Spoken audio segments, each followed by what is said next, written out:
Get the cash flow you need with an APP cash advance from CCGA. Pay expenses, make upgrades, perform maintenance, and more with interest-free and low-interest financing. Visit ccga.ca. Cash advances are made under the Government of Canada's Advance Payments Program. It's time for RealAg Radio on Rural Radio Channel 147 on Sirius XM.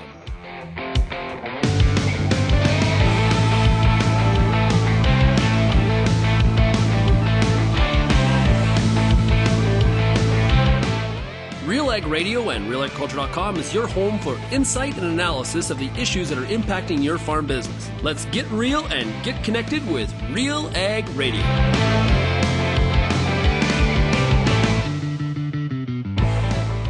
Welcome to RealAg Radio here on Rural Radio 147, Sirius XM. Shaun Haney, your host here on this Friday edition of the show. Hey, thanks so much, everybody, for making RealAg Radio and Rural Radio 147 a big part of your workday.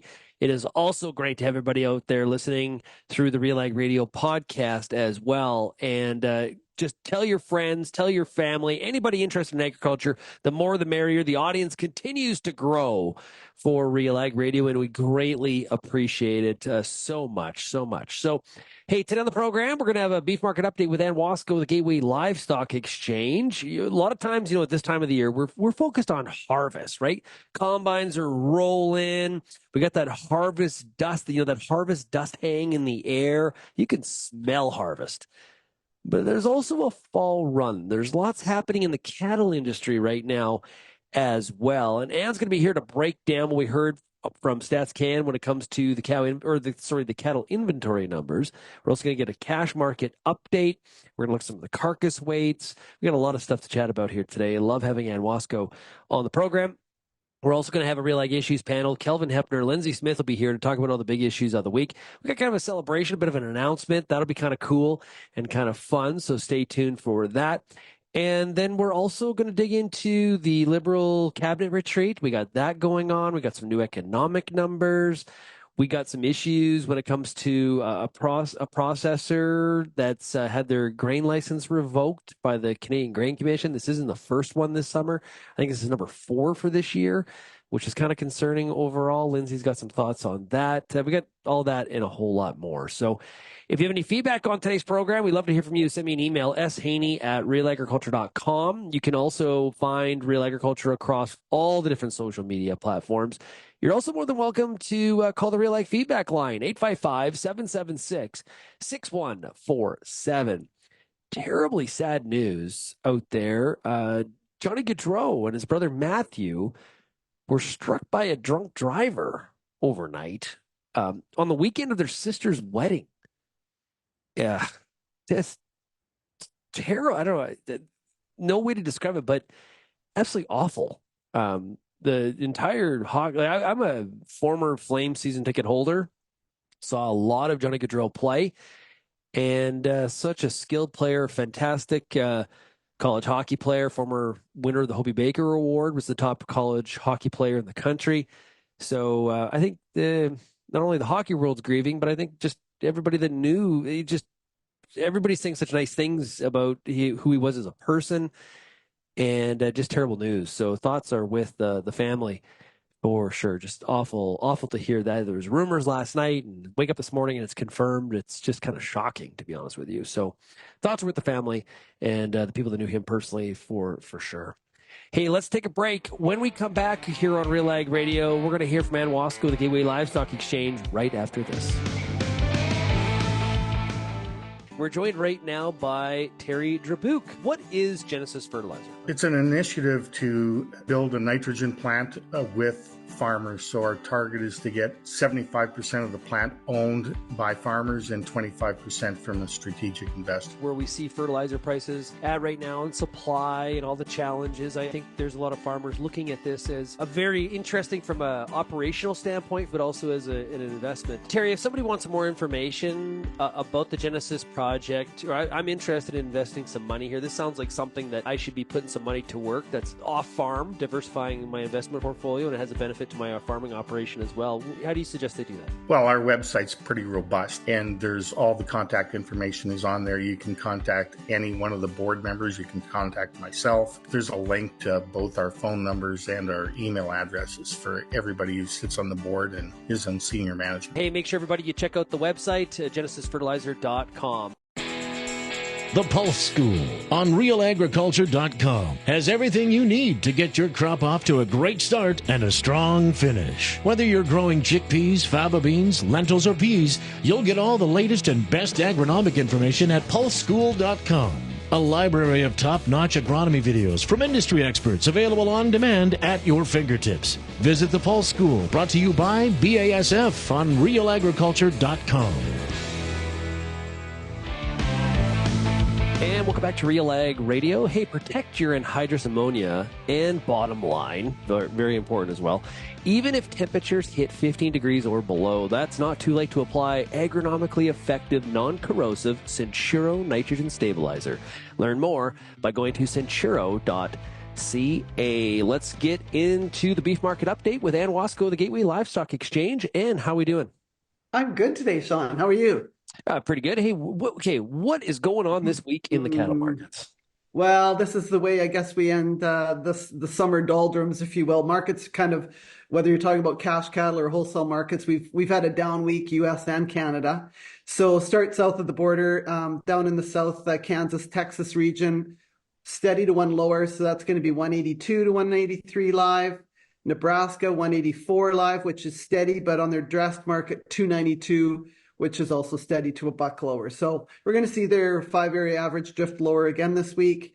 That choice cutout that we talk each week, last night it closed almost $7.50 back of last week, 308.65. And again, the Labor Day buying's done. We're going into September. There's other bills to pay with back to school and reality. And this isn't unnormal to see the cutout drop as we head into September and October. Those are typically kind of our couple of our worst months in terms of that. So that's holding true. And I think that'll be kind of the storyline as we go through the next 30 days.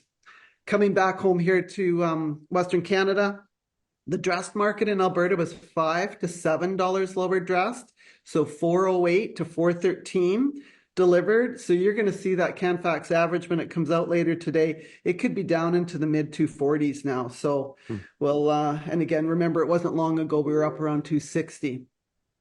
So the other thing I just wanted to point out, we've got both Canadian and U.S. steer weights, their carcass weights, sitting at 930 and 931 respectively. Not often we're that close. Canadian weights are 10 pounds over last year, and these U.S. weights are 26 pounds heavier. So we've talked lots this year, Shaun, about the heavier carcass weights impacting the overall tonnage, and really that's been a bit of a, especially in the last few months, a bit of a drain on this market as we've gone forward with more cattle, and it doesn't feel like that storyline's going to change for the second half. And just for our audience, the reason for that increase in the carcass, it's not because packers are behind, is it? It's more feed values have gone down. It's a little bit, what's the word? More economically productive for me to get a little bit longer and get more bang for my buck per unit. For sure, especially with cost of gains dropping like they have this year versus last year. So it's an economic no-brainer, if you will, for the cattle feeder to put on those extra pounds in terms of what he's getting for the value of that animal versus what it is for his cost of gain. So it's economics driven, and that's why I don't think it's going to change this year. We're going to run with heavy cattle right through the end of 24 and probably into 25 now. Has that same trend existed for heifer carcass weights? Yes, and it's across the board. Steers, heifers, and even the cow weights are up a bit, which sounds a little bit funny. But again, you do still have grain-fed cows hitting the market, and the same storyline would fit there. Yeah. Okay. We also had the Stats Can cattle inventory report come out. What did that tell us? Yeah. So as you recall, the USDA skipped their report for budget cutbacks, but we still had a report in Canada for a mid-year report. And no surprises, Shaun. Beef cow numbers nationally down another 2% at just shy of 3.5 million head. Alberta, I'll go through some of the provinces for your listeners. Alberta cow herd down 3%, 1.56 million. Saskatchewan was down 2% at 989,000 head of beef cows. Manitoba down 3% at 374,000. Ontario, 223,000, down 1%, and BC at 180,000, down 3%. So again, right across the board down. If we think about going back even to 2021's report, and we'll call that kind of pre this phase of drought, our cow numbers in Canada are down 8%. So again, what you feel and see out there is certainly showing up in the data. The numbers might not seem big, but when you keep chipping away at it like we have been, it's adding up. And I guess the other piece that we're really watching closely in this inventory is these beef replacement heifers. Because I always tell folks when we're talking about markets, we can't grow the cow herd until we start to keep some heifers.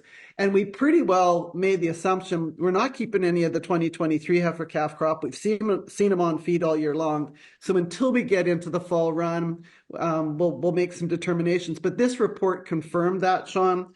So the report said in Canada, replacement heifers, 586,000 head. Last year and this year are the two smallest replacement heifer numbers in recent history, like going back pre-1970.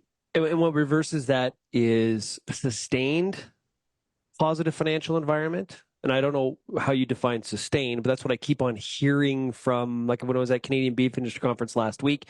Yeah, we need more years of this before I think, I believe it too much is kind of, I'm paraphrasing a bunch of conversations I had, but what's your thoughts on it? Yeah, and I think the list has got a few different reasons on it, and certainly that would be one, we've had a couple of good years in here, but that's been it. We're all still, it's been a great year for grass and moisture, but we're all still worried when we listen to Matt Makins and some of the other meteorologists about what's around the next corner with La Nina, the demographic piece. Just that whole competition for land, land use pieces. So we've got lots of challenges in terms of just some profitability for a year or two. And I had one listener last week in Saskatoon say to me, "Hey, you're always talking about growing the cow herd. No, thank you. We need these tight supplies to keep these prices so my ranch is economically feasible."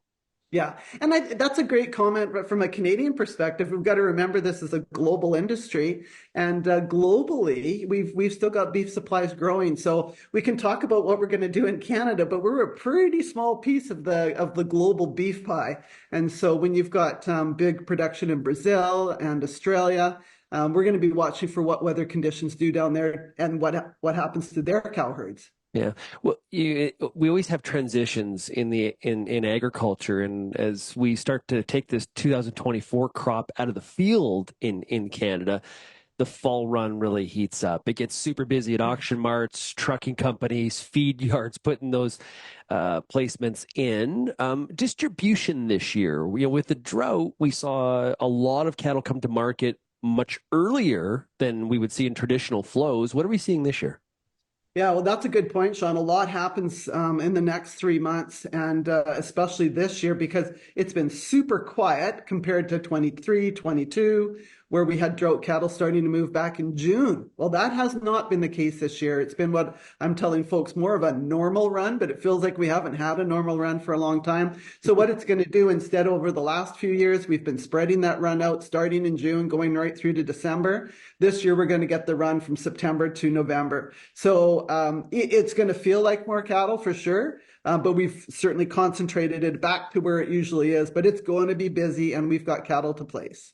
And the feed yards, they're still going to have to pay a hefty penny for those feeder? Yeah, the market, certainly after the futures markets did their correction back in July, and as all markets did, stock markets and all the rest of it, as the worries about U.S. recession bubbled to the surface. Markets have settled back. The deferreds are off, the live cattle contracts, and that has put a little bit of pressure on these feeder cattle, but they're still above a year ago levels, and I anticipate that to continue through the fall run. Hey, finish up here. You mentioned some of the moisture conditions in the year for grass. How are things looking out there? Well, again, I can speak for what I see and and where we live, and certainly it's been one of the better years by far because the moisture was there back in May and June from a timely perspective to grow the grass.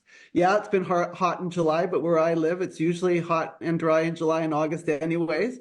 So grass conditions have been good. And I think that also supports the reason why we haven't seen a pile of cattle move through the last 60 days. So I would suggest the numbers are saying that they've been certainly way better than we've seen. The Environment Canada Drought Monitor says that same thing. So I would argue with the timing that we had moisture this year, grass conditions better in most parts. If you're in the Peace River, of course, that's not applicable, but in most areas it has been true.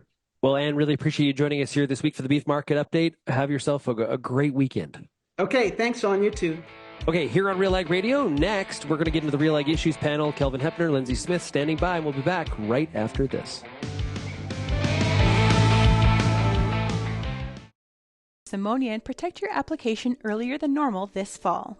Defend against potential losses and protect your bottom line with Centuro Nitrogen Stabilizer. Patented active ingredient pronitridine offers agronomically effective protection where it matters most, below ground. Easy to handle Centuro is also non-corrosive for fewer worries about downtime or equipment damage. Start early with Centuro as part of your nitrogen management plan. Contact your local retailer or visit centuro.ca for more information today. If you're involved in the agriculture industry, it's important to stay informed on all the latest issues affecting your business. At RealAgriculture.com, we offer fast, reliable news, information, and insights to help you keep on top of all of the latest in Canadian agriculture. Visit RealAgriculture.com and sign up for our free daily newsletter covering everything from news, agronomy, animal agriculture, and much more. Visit RealAgriculture.com/subscribe today. RealAg Radio is Canada's only daily radio show focused on agriculture. Get expert advice on Agronomic Monday. Tuesdays and Wednesdays will cover a broad range of issues. Thursday we'll hear from farmers across the country on the Farmer Rapid Fire. And we'll wrap things up Fridays with the RealAg Issues Panel with Kelvin Heppner and Lyndsey Smith. Join us Monday through Friday at 4:30 Eastern. And don't forget about the replay at 7 in the morning on Rural Radio 147, Sirius XM.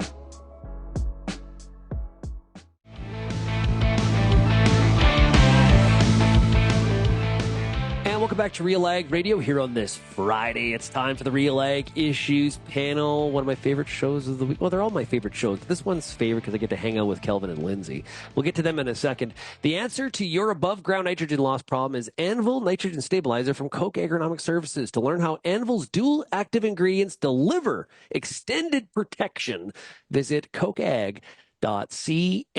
Let's get to Kelvin and Lyndsey. Lyndsey Smith coming out of Ottawa, Ontario. How are you, Lynds? Well, for those watching on YouTube, you'll note hoodie. It is delightfully cool. Depressing.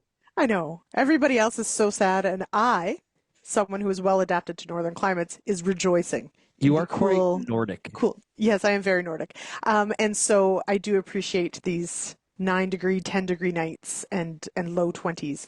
The corn and beans do not appreciate it, so I do apologize to my fellow farmers in Ontario, but I am pleased. Here, I will say this. I love fall. Okay. Mm-hmm. I think fall is a great season. College football starts. We've got the World Series not too far around the corner here. Baseball postseason is so good. We got harvest.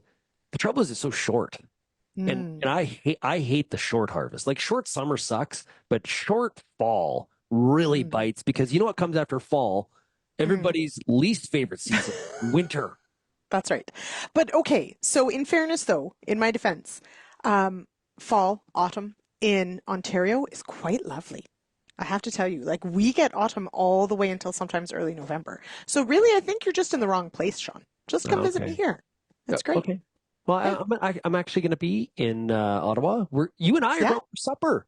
We are. Who wants to come? Let us know. We're going out for supper on the same night as the Trump-Harris debate. Did you know that? Could we live stream our debate alongside and see who gets higher ratings? That would be entertaining. Okay. Let's bring him in. It's Kelvin Heppner also joining us here today out of Altona, Manitoba. Kelvin is following the air there. It is. Definitely this last week it started to feel like fall with some cooler nighttime temperatures and shorter days combining because of the heavy dew at night now. So with those cooler nighttime temps. So yeah, it's certainly feeling like, we're noticing the sun is setting earlier and days are getting shorter. You know where it's not cooler this week? is at the Farm Progress Show. It was burnt. COVID was on the ground there. We heard from him on Wednesday's show. It was hot. What did he say? 106, 107? Like that, Yeah. Yeah. Which is, if you're on the beach next to the ocean, it's fantastic. But if you're at a farm show in a field, it's a little toasty. There's a reason I don't get sent to that one. I would just hide. You know what? There's also a reason they invest in air-conditioned tents in some of those booths. Yeah, that's true. It's true. Yeah. Kelvin, don't you think we should send Lyndsey next year? Please, no.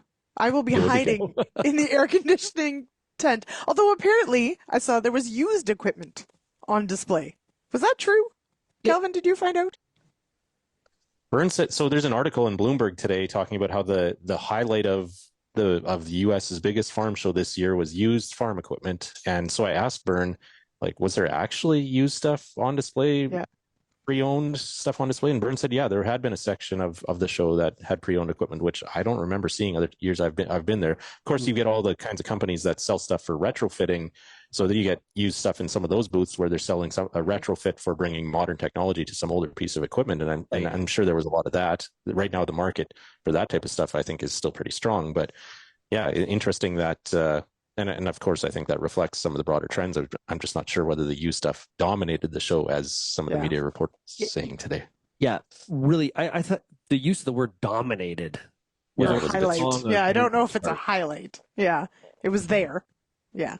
Well, the highlight of this week, though, Lyndsey, for sure, no question. Like, a lot happened. Like, railways are moving. That was only Monday. Yeah. No. Anyway, we got the Farm Progress Show this week. Everyone's looking forward to the Outdoor Farm Show coming up.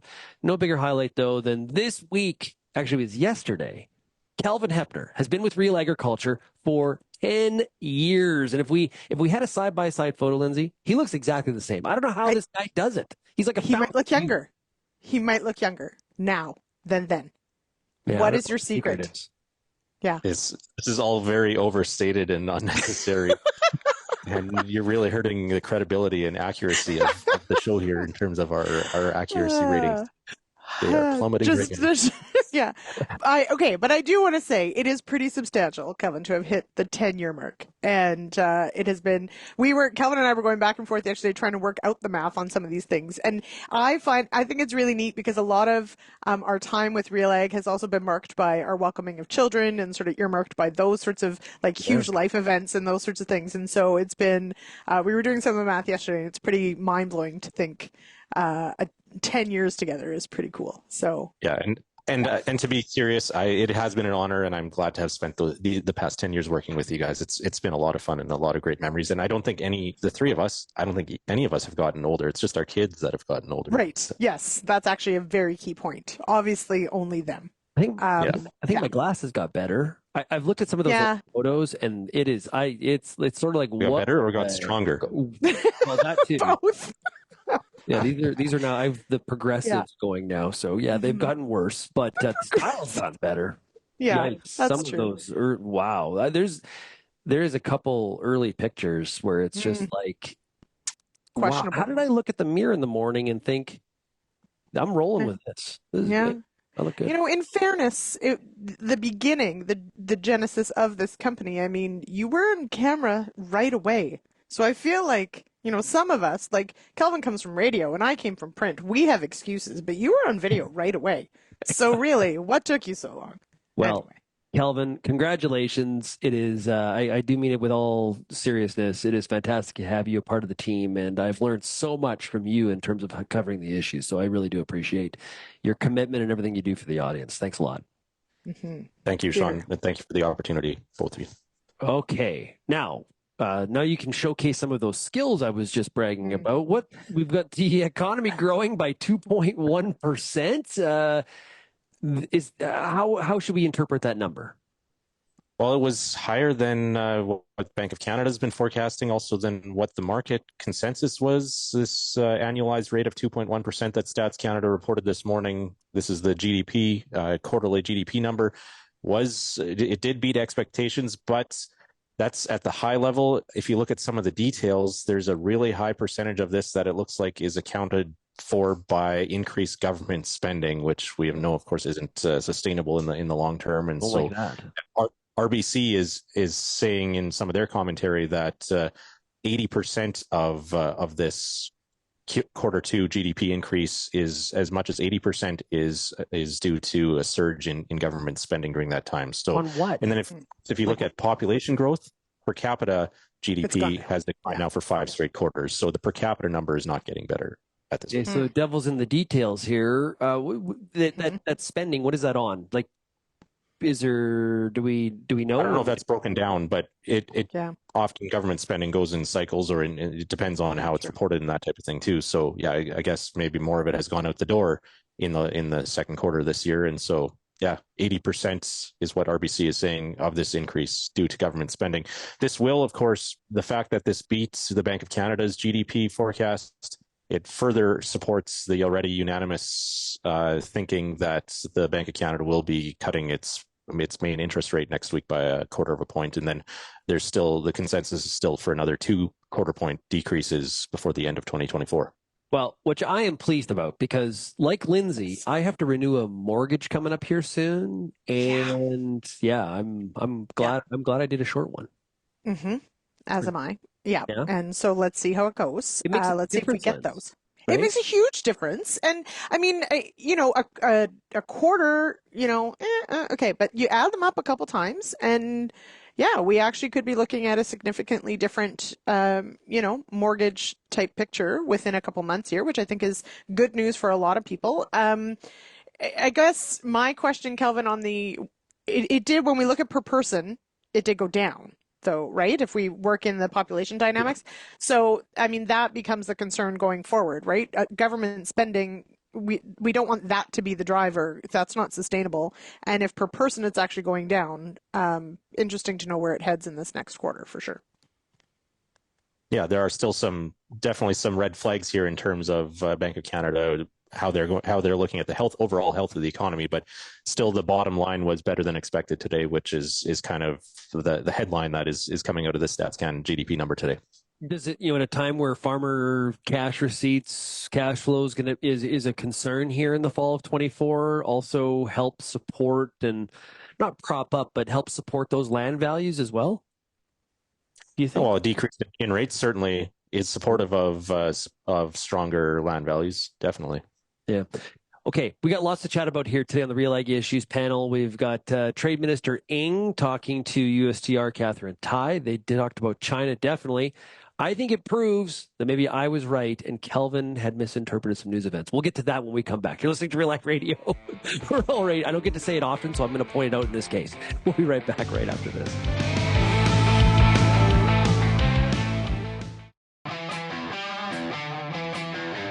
Advanced canola trait technology is here. And it's soon to be the talk of the town. Optimum Glide delivers excellent yield potential and agronomic trait performance. Improved crop safety. Enhanced weed control. And a wider window of application. You're going to want to see this. Learn more at OptimumGlide.ca. If you only listen to RealAg Radio, you only get half the picture. For greater insight into the issues that affect farming, tune in to RealAgriculture.com. Crops, livestock, machinery, farm management and the markets, even food and travel. Real Agriculture Online digs deeper into the topics that affect the way you work and live. So get connected today. Read, watch, and listen to the people who know at RealAgriculture.com.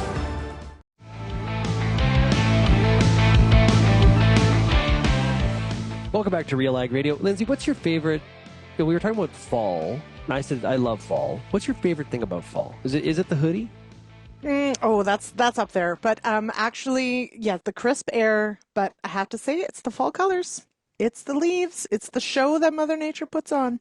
Really? When those trees change. Mm-hmm. It's my favorite. Well, I like it because it's time to put down some anhydrous ammonia. Protect your anhydrous ammonia, and bottom line, even if temperatures hit 15 degrees or below, that's not too late to apply agronomically effective, non-corrosive Centuro nitrogen stabilizer. Learn more at centuro.ca. Kelvin, do you guys use anhydrous ammonia or on your farm or not? We haven't for a few years now. We've kind of switched to a mainly liquid and dry program, but yeah, we definitely used to use a lot of it. It's an issue here with it's in some cases retailers haven't kept up with supply in local markets. But yeah, I think we definitely would if it made logistic sense. I can remember as a kid, you get your license, one of those jobs. Sometimes when you didn't have your license, and one of your jobs was to go to the local pool and pick up, get the new anhydrous tank, and crazy because think about how it's so bad for the transmission, right? You're probably a bigger load than you're supposed to be pulling, and you're driving the truck, and it you can feel in the hitch, and it's like that clunk, clunk, clunk, clunk. I just remember that. That's like one of the visions on the farm as a kid. Those memories that you have of all around that anhadrous tank. But that's how I feel about hauling hay. Yeah. That clunk clunk. Yeah. Scares me every time. Yeah. Go ahead, Kelvin. I spent a summer working at a ag retail site in university, and so that was one of my jobs, was delivering the nurse wagons to farms to customers in the area. And also we did a ton of pressure testing and maintenance stuff on the anhydrous. They've probably expired by now, but I do have some anhydrous handling certification, some of that stuff from back in the day too. It's sort of like so fancy when you take your. I remember when we moved from the farm to town. I remember we took our propane tanks with us for the barbecue, and I remember going to get that propane tank filled, and the guy looked at me like I had a tail. He was sort of like, "I can't fill this." This is long expired. No, cannot. No, I'm like, and I'm getting into an argument. I didn't clue in at first, so yeah, there you go. Yeah. Safety, it's important. Okay, let's get into some of the issues now. This week we had USTR Catherine Tai and Canadian Trade Minister Mary Ng get together, and if you rolled the tape back, and I don't have the tape, but you're going to have to believe me, audience, I had said the reason that Canada was applying these 100% tariffs on Chinese EVs was to accommodate the American point of view. One of the other people on this panel, Kelvin Heppner, had said, no, it's about union votes and protecting those jobs. Kelvin, what do you think now? No, that's not what I said. Not to be defensive here, but I said that Polyev, we were talking about Polyev making that announcement, not the Canadian government making that announcement. I think you're whoa, the conservative. You're the conservatives' announcement. Here. No, you yeah. Okay, Kelvin, go. Yeah. So the conservatives announced this 100% tariff on Chinese EVs a couple of weeks ago as their main priority, which I said at the time was for domestic votes, union jobs, blue collar jobs. That's what Poilievre's messaging has been completely about. Look at the railway strike and how the Conservatives navigated that. I said that appeasing the U.S. was not Poilievre's priority. I do think you're right. The government of Canada, Poilievre's not in government. He's in opposition. The government of Canada, though, their reason for going ahead here is to satisfy the U.S. and maintain a good relationship with the U.S. Yeah, it's pretty clear in her statement. Can we both be right? Well, I think I feel like you might both be right. Lens? Yeah, I'm going to call it a draw. We'll see where it goes for now. Well, so Lyndsey, here's strong words from USTR Catherine Tai that I think explains the position of both countries. Yeah. We share Canada's concern over the PRC's unfair non-market policies and practices and its failure to uphold labor rights, enforce environmental protections, and promote fair, market-oriented competition. Mm-hmm. So I guess the question is, and we've heard from some of the farm groups. We had Michael Harvey from CAFTA on earlier this week. CAFTA represents all the exportable ag commodities in the country. I believe the CFA put out some information. There is concern here, I think, in general, that there's going to be some pushback on Canadian ag exports to China because of this. Don't you think? So, yeah, I do. Or at least that is very much sort of the fear, right? Is that, realistically, Canada has some very important exports that go to China. We've got quite a bit of value, of course, that goes to China. We don't want anything that would potentially jeopardize that, unfortunately. Now, I suppose this is interesting, though, in that there have certainly been times, and thinking about our relationship with the U.S., where Canada has been sort of out on a limb on some things, and we've ended up targeted, especially on the ag side, and haven't necessarily had the U.S. fully on board, sort of sharing the same message potentially. So does that change this dynamic somewhat, that, it puts us on side with the US, and perhaps that insulates it somewhat from retaliation? I'm not entirely sure that I would rest on that one. I think I would be concerned as well. It's a major one, and it's not difficult for China to make it very hard to ship a lot of very important products to that country.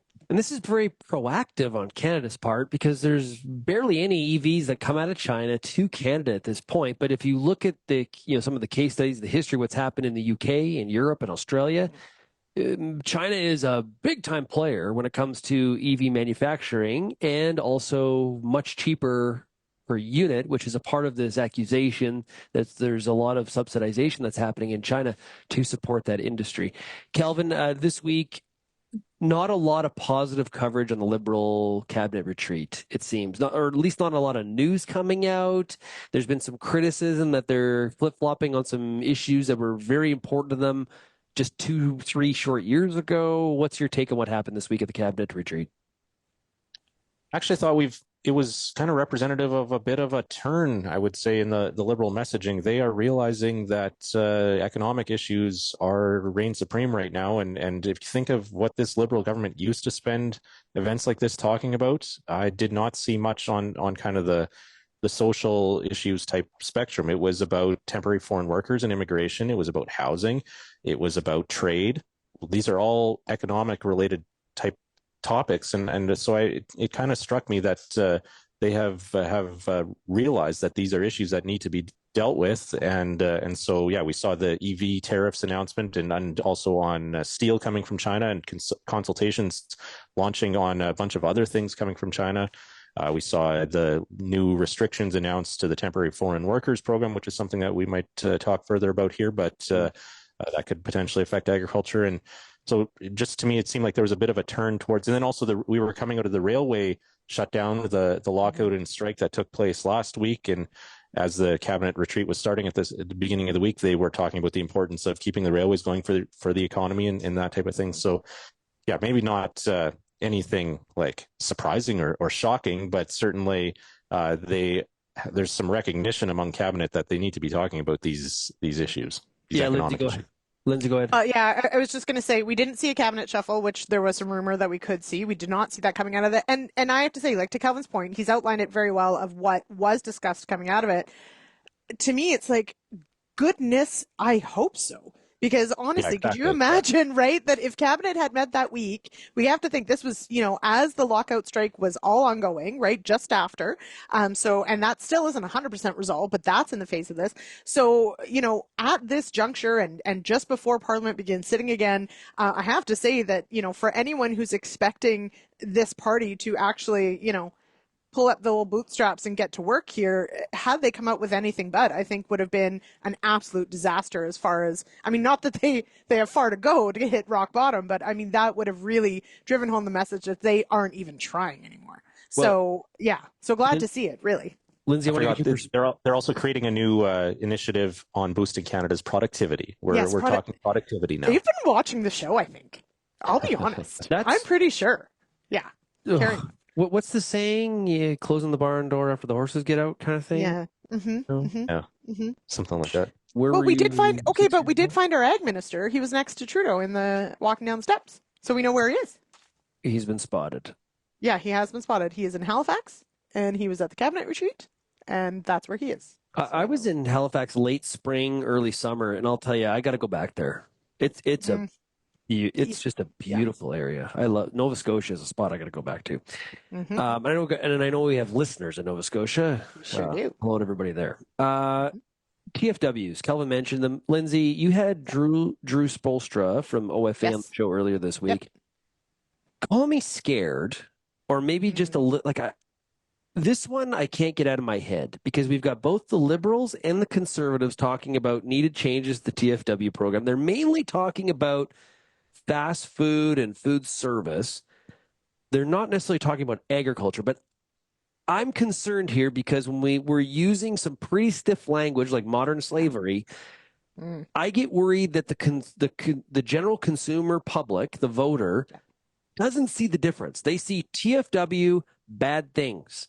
and they're not carving out agriculture like maybe the industry thinks we're. I'm concerned here that we're going to get caught in the prop wash. Yeah. So two things. The first being that realistically, the announcements we saw on the TFW program basically walk back some of the expanded use of the program in COVID and then post-COVID. So you're exactly right that realistically, agriculture has been using this program and iterations of it and working through sort of some of the challenges, et cetera, within it, like consistently, right? So a lot of what has come up as the issues with this program are relatively recent, have to do with other industries that have actually taken advantage of some of the changes that were put in place for COVID and post-COVID. So some of these new announcements really walk back some of the things. So that's point one. But point two is, unfortunately, this does have the capacity to potentially, be miscommunicated in that. Look at if anybody's been watching national news, when they talk about this TFW program, most of the time they use agriculture imagery. Even if the words they're saying, the script talks about food service and hotels and, service industry, the imagery they use is for farming. And so I think that it would be very easy for consumers to conflate all these TFW problems with agriculture. And so, we heard from OFA. OFA would be very much, in these meetings saying, what do these changes mean for agriculture? The wording that the government has is that this does not, like agriculture, agri-food is not part of this walk back. Sure. Food security. They're using the term food security. Will not be affected exactly. By this. Yeah. Right. And so that is important, but at the same time, I think you're right, Shaun, is that there's still that public perception issue, which we know that public perception influences policy and decisions that our lawmakers, decide on. So I am also concerned, and I think it is really important that as an agriculture industry, we are at that table making sure that dealing with the TFW program still works for agriculture, but I think that we regardless of whether agriculture, was misusing the program, let's say, we're still going to have to deal with the perception issue of the WTO calling it modern slavery, et cetera. We still have to wear some of that communication side and deal with that regardless of how the program changes. Hey, we got to take a break. We'll be right back here to finish up the RealAg Issues panel. You're listening to Rural Radio 147 on Sirius XM.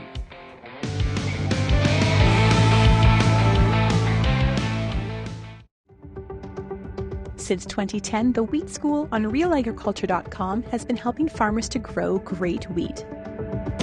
Covering everything from markets, the latest research, pest and disease control, all the way down to on-farm trials, the Wheat School has everything your crop needs.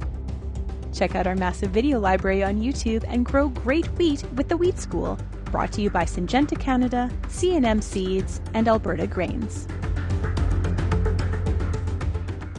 Peter Johnson at WheatPete, RealAgriculture.com. I'm the host of The Word, and I love doing The Word. I love the questions. I love the challenges. I love having to apply agronomics to all over the globe and areas outside of my normal jurisdiction. Also, I love the feedback the most, where growers challenge me, tell me about their plot results, help me to learn. The Word, absolutely the best part of my day.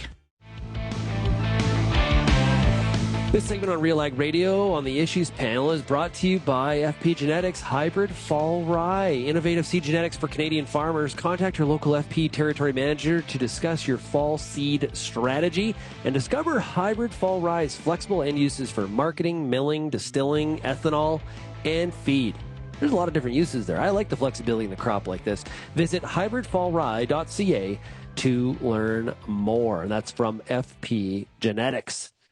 Let's breaking news. Kelvin Heppner. CBC has a headline that has to do with Federal Ag Minister Lawrence MacAulay. What is he up to? So they've asked Minister MacAulay, CBC reporter, I'm wondering if this came out of the cabinet meeting in Halifax this week, has asked Minister MacAulay if he's planning to run again in the next federal election. And Minister MacAulay has told this reporter that he says, quote, "I just hope I'm alive when the next election comes around. That's it. When you get to my stage in life, you don't want to get too aggressive." End quote. He says he still enjoys politics, and anybody who knows Minister MacAulay or has seen his speeches knows he has a sense of humor, and that he meant this as a joke. It sounds like we don't have any word that he's dealing with any health issues, but this is his sense of humor, and it's just quite the headline saying that MacAulay is mum about running again, but says, I just hope I'm alive for the next election. Well, he's not that old. Has to be in a year. 7 years old, so he's 77. He's been in Parliament, though, for 35 years. So that's incredible. He's We'll 78 on September 9th. It's almost his birthday. He's almost 78. It is almost his birthday. So there you go. He could almost run for president, really, down in the States. That's not quite old enough. Not quite old enough. Yeah. He might have the record for that length of time, amount of receptions attended. Like when you're in Parliament that long, you've done a lot of receptions. What about like birthday parties, ribbon cuttings? That too. Yeah. Local events. Will we be surprised if he doesn't though? Like I don't know. This is a bit of a change. Like I would hope. In the past, we've asked the same question too, leading up to other elections. And last summer there was a cabinet shuffle where any MP that wasn't planning on running in the next election was kind of dropped from cabinet, and yet Minister MacAulay was in cabinet after that. So then that was kind of interpreted as him saying that, yes, I'm planning to run again. At the same time, he's of course got his seniority that probably gets him in as well, and also agriculture might not be viewed the same way as other cabinet roles in terms of how the PMO makes those decisions.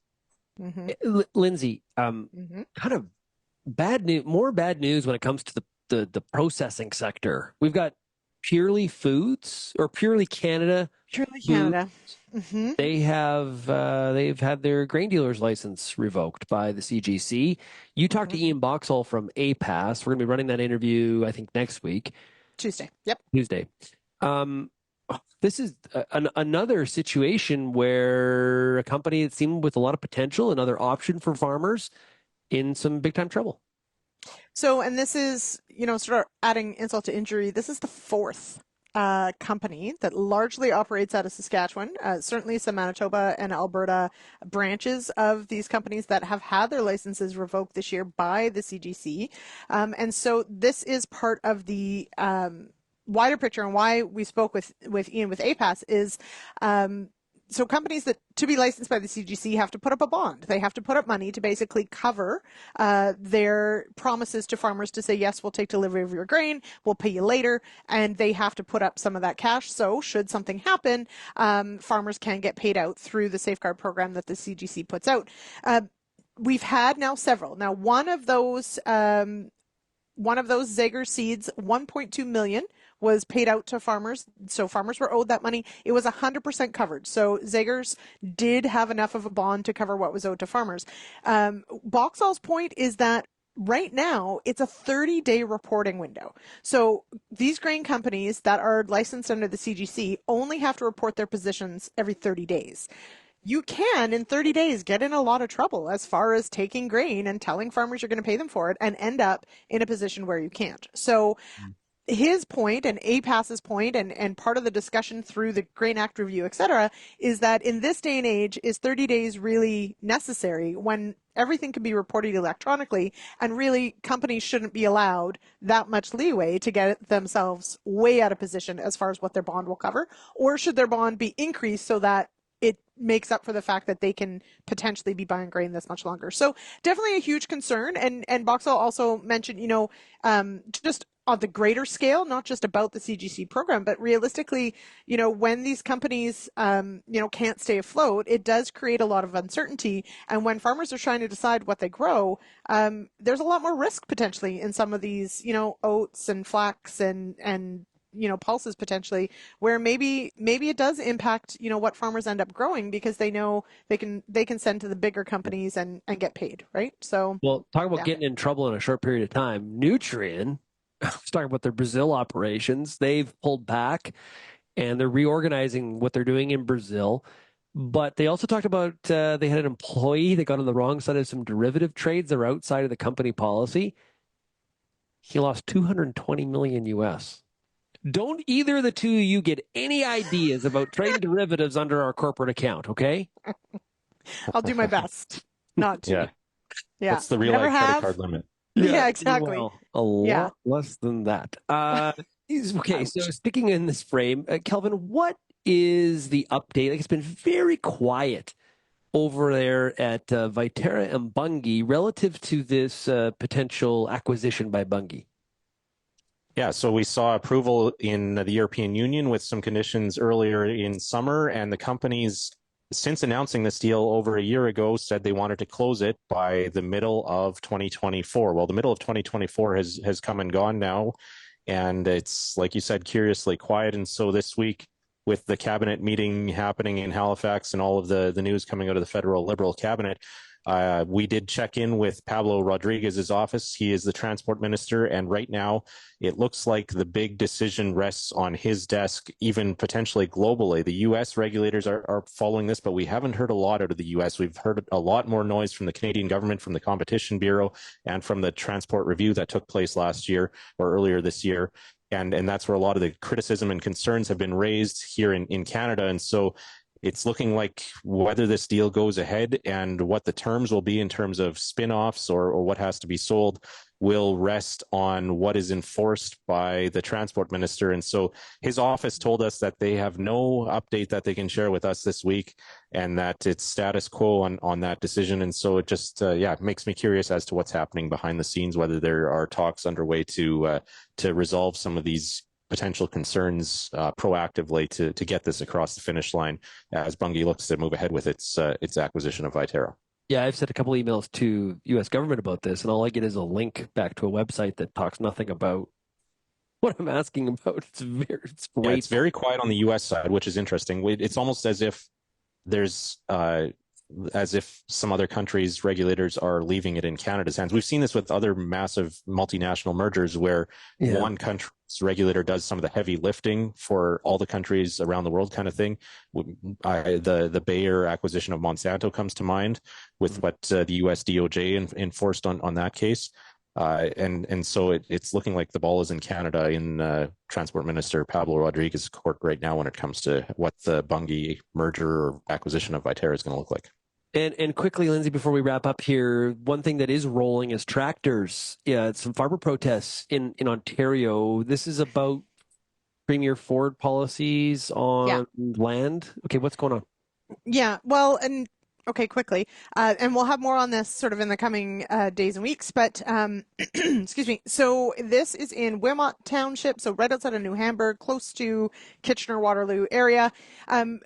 Everything has sort of come to a head on the 770 acres in that area that was or is farmland. It had a growing crop on it. However, Premier Ford put out a decree a couple months ago. This is all about, shovel-ready projects, trying to spur productivity, housing, all these sorts of things. And really, the policy is, municipalities, show us what you got. Let's get some of these projects going. And so what that has meant is potentially projects going forward on existing farmland that maybe shouldn't be developed or people feel shouldn't be developed. And we did have meetings this week, certainly, to support the protests that also happened, basically saying that, we don't necessarily want these projects going forward on farmland. We're going to continue to dig into where we're at, but it does appear that this is very much one of those decisions that was already made, and now we're sort of fighting it as opposed to fighting it before it happened. So certainly going to talk to some of the players involved there and see what, if anything, can change going forward. Hey, great stuff. Lyndsey, enjoy your weekend. Fall, Thanks. weather, whatever. You're happy. Happy in a pod over there. I really am. Kelvin, hopefully get some harvest done. Thank you. Have a good weekend, all. Hey, if you have any feedback on today's show, we'd love to hear from you. Haney at RealAgriculture.com is the email. Thanks, everybody, for getting real and getting connected with RealAg Radio. Enjoy Labor Day weekend, and we'll chat with you again on Tuesday. Cheers, everybody. Get flexible farm financing with an APP cash advance from CCGA. Save on interest costs and sell when the time and price are best for you. Visit ccga.ca to learn more. Cash advances are made under the Government of Canada's Advanced Payments Program.